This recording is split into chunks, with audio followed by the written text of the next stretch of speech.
మత్తయి సువార్త 20వ అధ్యాయము 16వ వచనం. ఆ ప్రకారమే కడపటివారు మొదటివారు కడపటివారు. మత్తయి సువార్త 21వ అధ్యాయము 31వ వచనంలో ఇద్దరు కుమారులను తన తండ్రి పిలిచి మొదటి కుమారుడికి పిలిచి పనిలోకి వెళ్ళురా అని చెప్పాడు. మొదటివాడు ఎల్లను పో అన్నాడు, కానీ మనసు మార్చుకొని వెళ్ళాడు. రెండో కుమారుడు చెప్పాడు పనిలోకి. రెండో కుమారుడు మాత్రం ఇప్పుడే పోయేదని నాన్న అన్నాడు, కానీ వెళ్ళలేదు.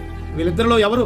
మత్తయి సువార్త 21వ అధ్యాయం 31వ వచనంలో యేసు సుంకరులను వేశ్యలను మీకంటే ముందుగా దేవుని రాజ్యంలో ఉందిరని మీతో నిశ్చయముగా చెప్పుచున్నాను. మత్తయి సువార్త 22వ వచనంలో పిలువబడిన వారు అనేకులు, ఏర్పరచబడిన వారు కొద్దిమంది అని. మత్తయి సువార్త 14వ అధ్యాయం 24వ వచనం అందుకు యేసు ప్రభు పిలువబడిన వారిలో ఎవరును ఇందు రుచి చూడరు అని ప్రభు తెలియజేశారు. మత్తయి సువార్త 10వ అధ్యాయం 37వ వచనంలో తల్లినైనను తండ్రినైనను నాకంటే ఎక్కువగా ప్రేమించినట్లయితే కుమారునైనను కుమార్తెనైనను నాకంటే ఎక్కువగా ప్రేమించిన వాడు నాకు పాత్రుడు కాడని ప్రభు తెలియజేస్తున్నారు. మత్తయి సువార్త 10వ అధ్యాయం 38వ వచనం తన సిలువను తాను ఎత్తుకుని నన్ను వెంబడించిన వాడు నాకు పాత్రుడు కాడని ప్రభు తెలియజేశారు. ప్రియమైన ఆయనకి పాత్రుడుగా మనం జీవించినప్పుడు పరలోక రాజ్యములో మనం కూడా సంతోషించుతాము.